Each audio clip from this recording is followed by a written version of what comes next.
Hello, my dear friends. Welcome to week 2, lesson 4. Today, our main focus is on lesson plan structure for teaching online. This lesson is going probably to be the longest because we are going to talk about some important points. I will not give you the complete material because it will take a very long time, and we will continue talking about the lesson plan structure further on, especially during that week, which will be fully devoted to lesson planning. But today, my main emphasis will be on those points which are crucial and on some important principles, because I know that many of you have already started teaching online, many of you have had some experience, and many of you have to start that now because of the situation in the world. And I believe you need some guidelines that can help you in planning effective classes online. So, what is the structure of the lesson plan we are going to use? I will give you the structure for an hour, but you can change it slightly and adapt it if you have less than 50 minutes. For example, if you have 30 minutes or 25 minutes, you are going to make it shorter. So my initial activity is a warm-up. And for a warm-up, I usually choose to speak with my students about a podcast or an article, discussing ideas covered in them or answering some conversational questions. So these podcasts and articles are usually their home assignment. I prepare a very detailed home assignment for them with the things that they should do, with the ideas they should be able to understand from the listening activity, with some tasks for gap fills. And this is something they do as their home assignment. And then during our class, we start with discussing the important information that they have managed to get from that assignment. If they are not ready, well, sometimes that happens. Then I simply have a set of conversational questions which will be somehow connected with the topic I'm going to discuss further on with them. And I really need this 5 to 7 minutes conversation because this is something that helps me to tune them in, to warm them up, and to make them at ease while speaking English. Then I review the content of the previous lesson with oral drills. We will talk about oral drills in a little bit more detail next week when we talk about teaching vocabulary and teaching grammar. But oral drills are specific questions which are designed in the way that my students will have to use some specific grammar or some specific vocabulary in order to answer those questions. So I have a set of questions that makes them revise the material we studied last class. Then I normally introduce a new point. It can be grammar or vocabulary or something that I have noticed recently in their speech and I want to develop further. So here I have different ways to introduce that point. And again, this is something that we are going to discuss next week. But my main focus will be on some new material. Then I need some controlled practice. And these are again going to be mainly oral drills. I will demonstrate the patterns to my students, but I will make them speak using those patterns.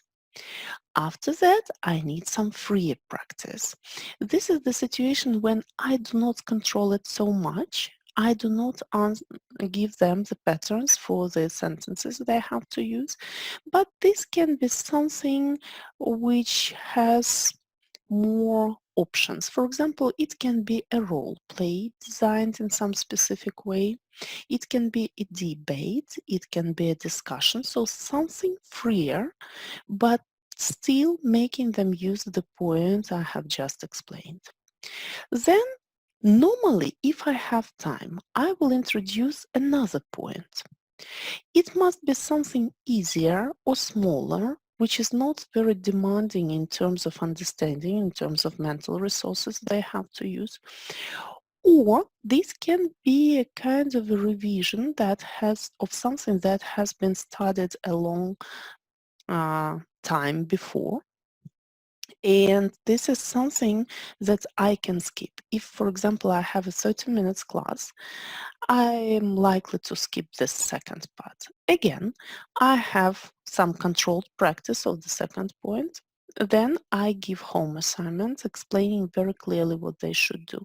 It usually takes me about 5 minutes because I go step by step um, along the strategy that they have to use in order to complete the listening activity in the right way, or the reading activity in the right way, or the writing activity, because these are skills that I train distantly. I prepare materials for them that they have to use. But in order to be sure that they can use those materials, I have to explain them to them very, very clearly.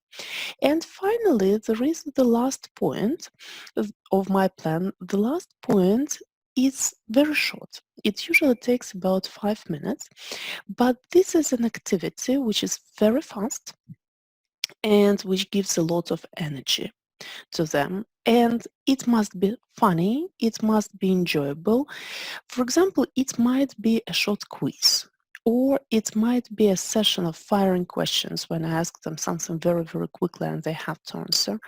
Or it can be a joke exchange, or it can be so some little funny energy boosting activity, because I want them to feel happy when they finish their lesson.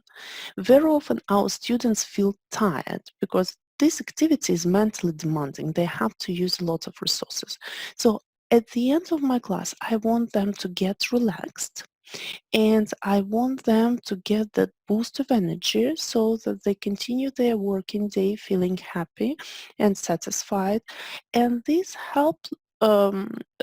usually helps me to build a kind of positive motivation, a kind of inner motivation to study English, not only for the sake of English, but also for the sake of getting some positive emotions. So this is the general structure that I use. I haven't invented it. I have got it from a wonderful book which is called Basic ESL Online Teaching Methods, which I read about 3 years ago. And I started using it, and it turned out to be very, very effective. So I really stick to it now with most of my classes. Probably the only situation when I'm going to violate the structure a little bit is the situation when I teach exam classes, but in most other classes, I will try to stick to it. Now we will go on with you, and I want to discuss some points that I would like you to keep in mind. The first point is that you should always create a program for at least 2 or 3 months and share it with your student. Because this is not only good in terms of language teaching, it is, but it is not only in terms of language teaching, it is also very wise in terms of marketing. If you create a program, you don't have to do it for 3 months if you find it challenging, but you can have a plan for a month. After your initial class with your student, you must have a clear idea what you're going to do with this person. At least you must have some ideas in mind, and it is really worth writing them down and show them to your student. Because on the one hand, that makes the learning process easier. It makes the planning process easier because you know what you want to do. For the student, it is more relaxing because they have a plan. They know that you're going according to a plan. And then students find it easier to stay with a teacher if they know they have a kind of a roadmap. They know that their teacher knows some route to their destination, and they feel happy about it. And I have noticed it that if your students know where they are going, they're very unlikely to change their teacher.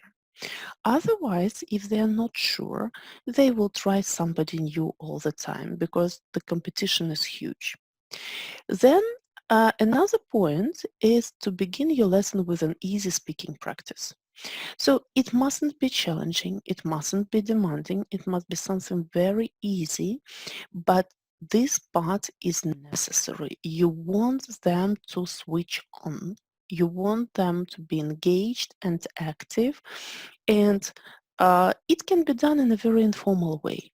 I usually, if I teach group classes, I prefer to start 5 minutes earlier, just like with a real classroom. When I taught in a real classroom, I usually came 5 minutes earlier, and then when my students arrived, I could ask them some questions, like, for example, how are you? What did you do yesterday? How was your day? What have you been doing so far today? So some very, very easy questions, but that was very natural. A new person comes, I say, oh, hello, how are you? I'm so glad to see you today. The same I do now in a virtual classroom. For example, currently I'm teaching a group of teenagers. There are 8 people in the group. I start 5 minutes earlier.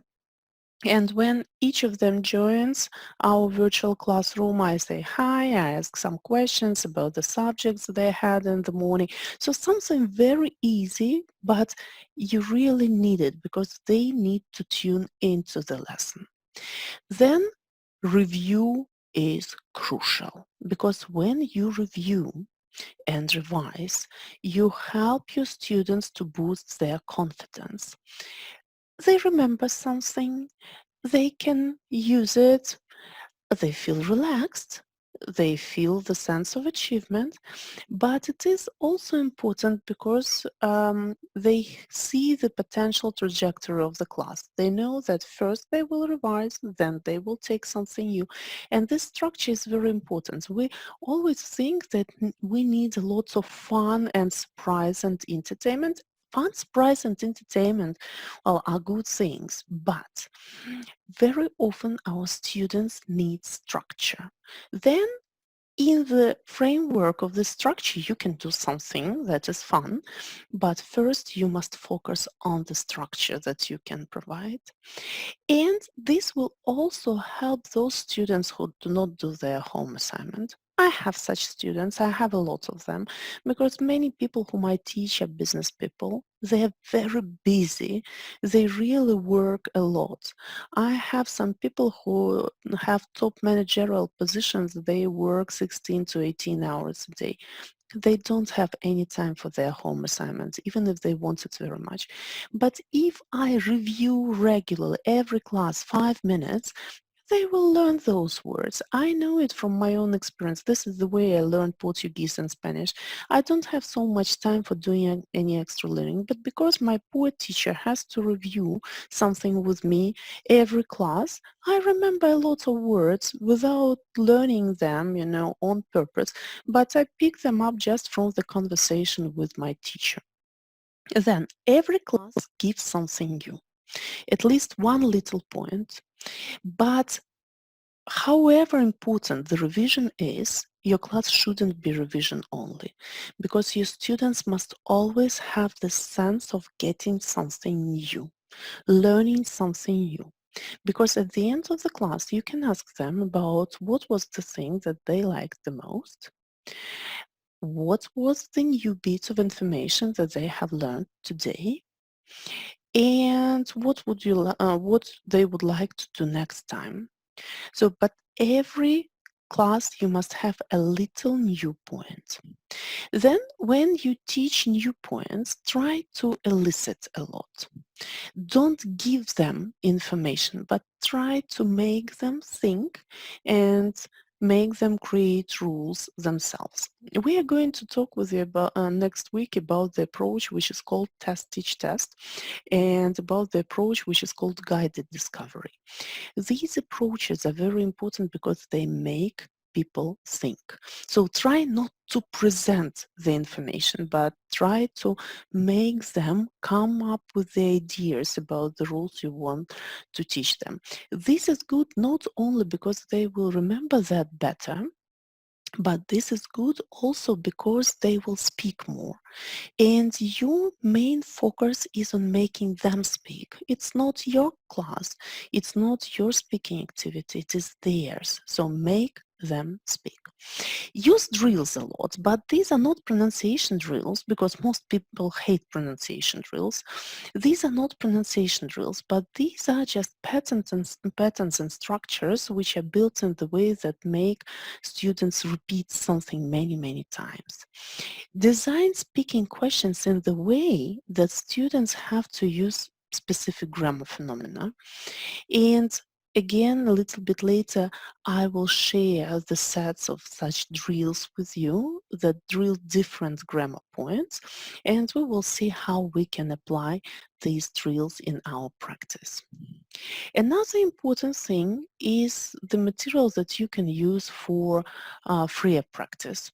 You can use role plays, and I use them a lot, both with groups and with individual students. These are picture descriptions. When you give pictures and you make them visualize and explain what they see. On the one hand, it's a very important skill because they will need this skill if they decide to take an international exam in English.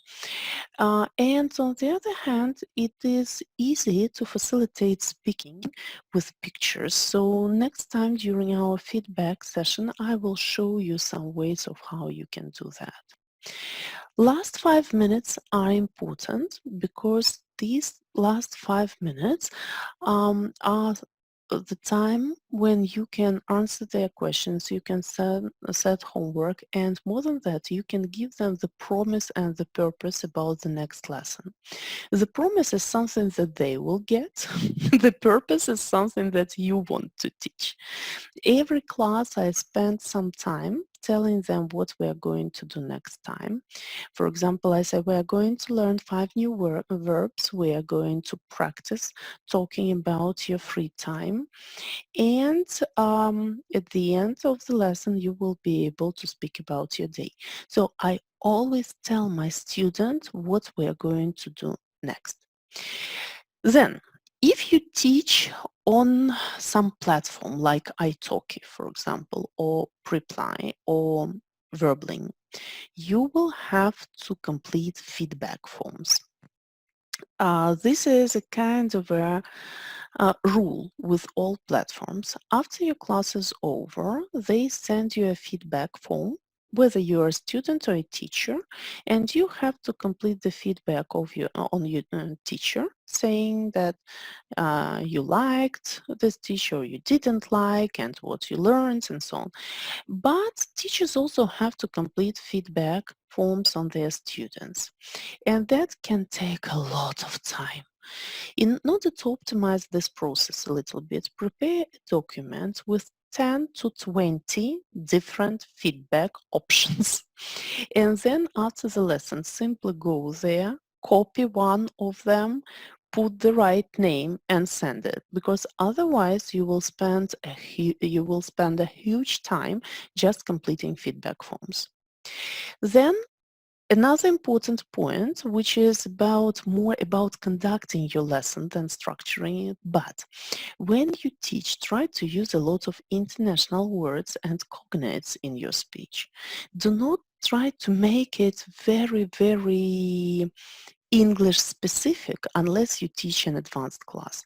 With beginners, try to use words that they can get some associations with. For example, instead of using a phrasal verb to put up with, which is okay for intermediate, upper intermediate, advanced, but if you teach lower levels, instead of using to put up with, use the verb to tolerate, because most Russian people will be able to see the connection between to tolerate and толерантный in Russian, and it will be easier for them to get the meaning. If your students studied some other language, for example, Spanish or Portuguese, using cognates is a must, because a lot of verbs will be somehow connected with the English verbs, and it will be easier for your students to understand the meaning. That is why, please, don't try to make it very English specific from the very beginning. With high levels, yes, you use idioms, you use phrasal verbs, you teach them phrasal verbs on purpose, but when you teach lower levels, try to use a little bit more formal speech, but it will be easier for your students to understand. Another important point is that you should limit your talking. I have already told you that. That is not your class.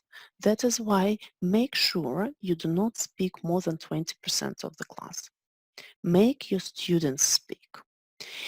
And when you teach individual classes, uh, use ask me approach. For example, if I introduce some new vocabulary, I immediately start asking my students questions with this vocabulary so that they have to practice the words. And after that, I say, okay, now you ask me questions. And I try to answer very briefly, just 1 or 2 sentences. I don't turn it into my speaking practice, but they have to practice asking questions because 70% of your conversation is asking questions.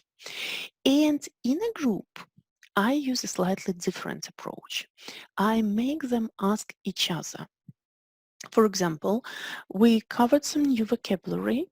Then I ask the first question. I choose somebody and I said, Lera, can you please uh, answer my question? What do you usually do in the morning? Lera answers me and then I say, Lera, can you please ask Arseniy? And she says, Arseniy, what do you usually do in the morning? And then I say, okay, Arseniy, you tell us. So he answers the question and then I say, Arseniy, now you ask Lenya. And I facilitate their discussion, but I make them ask each other all the time. Then, another important psychological thing is that when we teach online, we must keep our students involved all the time.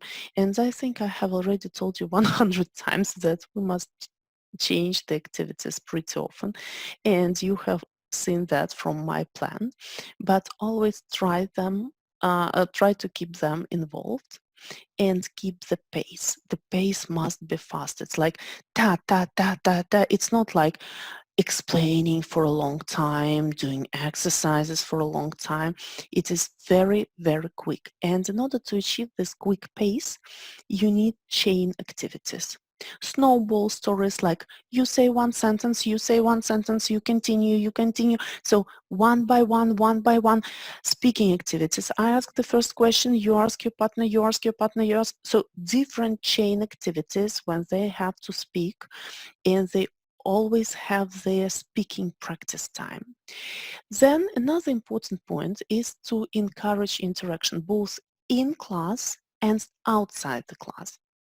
When we are with them, we are the facilitators of their discussion, but I also create a chat for every group I have and I try to make them speak with each other, or I make them share some ideas, or I make them share some funny pictures that they can discuss further on. But for every group, I have a WhatsApp chat where they can communicate with each other and with me, because interaction is crucial to keep this group dynamics, to make them move together. And I usually make lesson notes. For example, I write down some phrases that they have used well, or I write down some phrases that I can see they were lacking, for example, in conversation. And then I share those notes with my students. So usually I do it in a Google document so that they can see it as a whiteboard, but then I copy it, I save the document, and I send it to all my students. And the last point, last but not least, is that you have to listen out for mistakes. And when you identify mistakes, you don't try to correct them immediately. If they are the mistakes that you know they know, then you correct. But if you feel that this might be something new for them, you do not correct. You simply write down the mistakes, and these mistakes will be your topics for future classes. And these will be your points that you're going to cover further on, but you have to listen out for them, and then your classes will be very, very productive. Thank you very much for being with me today. I hope you have found something useful in this lesson. And now I want to talk to you about the things that I want you to do as your follow-up assignment. First of all, I want you to tell me which bit of information, which piece of information you have found extremely useful, the most useful. And then I want you to think about the way you're going to change your classes to make them more productive. Thank you very much for being with me today, and I will see you on Monday during our feedback webinar. Have a nice weekend, and bye-bye.